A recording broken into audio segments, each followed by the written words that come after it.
Rosario. Bonjour, bienvenue à cette capsule sur le repiquage. Et oui, il y a un moment où lorsqu'on fait pousser nos plants, nos semis intérieurs à l'intérieur, eh bien, nos petits semis commencent à nous donner des petits signes, comme quoi que leur peau commence à être un peu trop petit pour eux ou qui ont besoin d'un terreau plus riche qui va mieux les nourrir. Alors, c'est l'étape qu'on appelle le repiquage. Certains vont l'appeler le rempotage. Hein? Alors, c'est tout simple. C'est une belle activité à faire avec les enfants aussi pour parler des besoins des plantes, qui ont besoin de plus de nutriments, que les racines ont besoin de plus de place.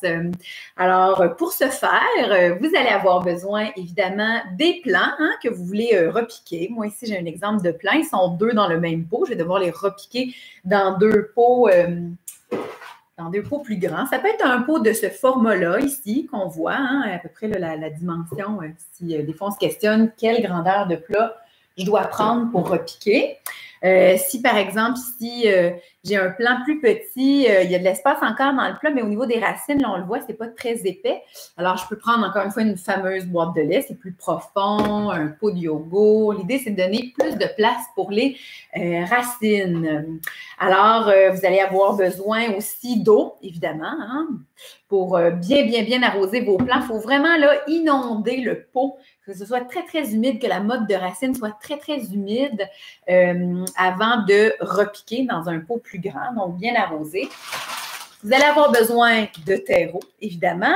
Terreau de rempotage, qu'on va dire, ou si vous utilisez votre terreau régulier, il faudra à ce moment-là ajouter du compost pour être sûr que la terre soit assez riche pour nourrir votre plant. Et évidemment, un petit identificateur, ici, moi j'en ai un de Crocarium, évidemment, où on écrit, OK, les concombres, c'est les concombres libanais. Il faut vraiment écrire la sorte si on en a plusieurs dans notre jardin. Comme ça, quand on les transplantera à l'extérieur, quand la température le permettra, on pourra bien identifier le plant si on a plusieurs cultivars d'une même sorte de plante.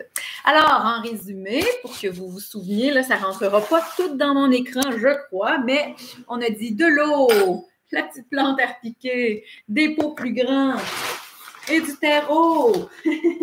Alors, voilà. Et je vous laisse regarder la vidéo qui suit. Vous allez me voir avec Liam et Maëvé, mes deux fils, avec qui on repique. C'est intéressant de voir les petits questionnements qu'ils ont. Encore une fois, c'est ça, on fait le tour un peu des besoins des plantes au travers du repiquage et des besoins des humains aussi. Alors, sur ce, bon jardinage!